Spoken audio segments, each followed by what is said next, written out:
ఓం నమ శివాయ శ్రీమాత్రే నమః. మిత్రులకి శ్రీభిలాషులకి అలాగే నన్ను ఇంతగా ఆదరిస్తున్న యూట్యూబ్ ప్రేక్షకులందరికీ కూడా పేరు పేరు ధన్యవాదాలు. మిత్రులరా, మీ అందరికీ పరాదేవత ఎల్లవెల్లలా మీతో ఉండి మీ మనోవాంఛ నెరవేర్చాలని మనస్ఫూర్తిగా కోరుకుంటున్నాను. ఈరోజు చాలామందికి మంచి భార్య కావాలి, మంచి సంతానం కావాలి, ఇలా కోరికలు ఉంటాయి కదా. ఆ కోరికలు తిరగడానికి మంత్రాలు తంత్రాలు ఉపాయాలు చెప్తున్నాను. కానీ శాస్త్రంలో పురాణాలలో మొక్కలు పెంచడం వల్ల కూడా అలాంటి అద్భుతమైన ఫలితాలు కలుగుతాయని చెప్పడం జరిగింది. ఏ మొక్కలు పెంచాలి, ఎలా పెంచాలో చెప్తాను. అలాగే మీకు ఈ వీడియో నచ్చినట్లయితే లైక్ చేయండి, ఛానల్ని సబ్స్క్రైబ్ చేసుకోండి, పక్కనే ఉన్న గంట సింబల్ని యాక్టివేట్ చేసుకొని 10 మంది మిత్రులకి ఈ వీడియోని షేర్ చేయండి. ముఖ్యంగా రావి చెట్టు, నిమ్మ చెట్టు, వేప మొక్క, ఈ మూడింటిని నాటితే 10 అంటే ఈ 3 మొక్కలు కూడా నాటాలి. అలాగే 10 చింత చెట్లని రోడ్డు పక్కన ఎక్కడైనా సరే చెరువు గట్టు మీద కానీ రోడ్డు పక్కన కానీ 10 ప్రదేశాల్లో నాటాలి. అలాగే వెలగ చెట్టు, రేగి చెట్టు, ఉసిరిక చెట్టు, ఈ 3 కూడా 3 చొప్పున వెలగ చెట్టు 3 పెట్టాలి, రేగి చెట్టు 3 పెట్టాలి, ఉసిరిక చెట్టు 3 పెట్టాలి. 3 మొక్కలు ఇలా నాటితే మీకు ధనం, కీర్తి, అద్భుతమైన అంటే ధనము కీర్తి సాధించగలిగే సంతానం కలుగుతుందని శాస్త్రం చెప్తుంది.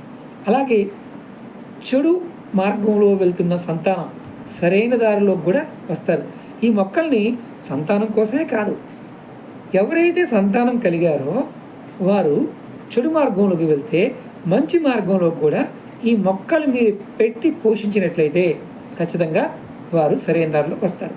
అలాగే ఈ మొక్కలు నాటిన వారికి యజ్ఞము దానము చేసిన ఫలం కూడా కలుగుతుందని శాస్త్రం చెప్తుంది. అలాగే ఇప్పుడు ఇంతకుముందు చెప్పుకున్నాం, మంచి భర్త కావాలి, మంచి భార్య కావాలని. ఎవరైనా సరే తులసి మొక్కను నాటితే సుందరమైన వాడు, సుందరమైన భార్య, మంచి సంభాషణ అంటే మంచి మాట ఉన్న వారు మీకు భారీగా భర్తగా లభిస్తారు. ఇంకా పళ్ళు వచ్చే పుష్పాలు అంటే పళ్ళు వచ్చే మొక్కలు ఉంటాయి. నేరేడి, జామ, సపోటా, మామిడి, అలాగే అరటి, ఇలాంటివి పళ్ళు కాసేవి. అలాగే నీడనిచ్చే పెద్ద పెద్ద మొక్కలు రావి చెట్టు లాంటివి. వీటిని నాటితే ఏమవుతుందంటే సాక్షాత్తు శ్రీ మహావిష్ణువే మీ ఇంట్లో వచ్చి వరాలిస్తాడు. ఇది ఎంత అద్భుతంగా ఫలం అంటే దీని గురించి, ఈ మొక్కల గురించి ఎక్కడుందండి, మీరు కథలు చెప్తున్నారా అని మీరు అనుకోవచ్చు. ఎవరైనా సరే పద్మపురాణంలో దీని గురించి వివరణ ఉంది. ఎవరైనా పద్మపురాణం చదవండి, చదివిన వారు ఖచ్చితంగా కామెంట్ చేయండి. చదవకుండా మీరు వేస్ట్గా కామెంట్ చేయడం వల్ల ఎటువంటి ఉపయోగం ఉండదు.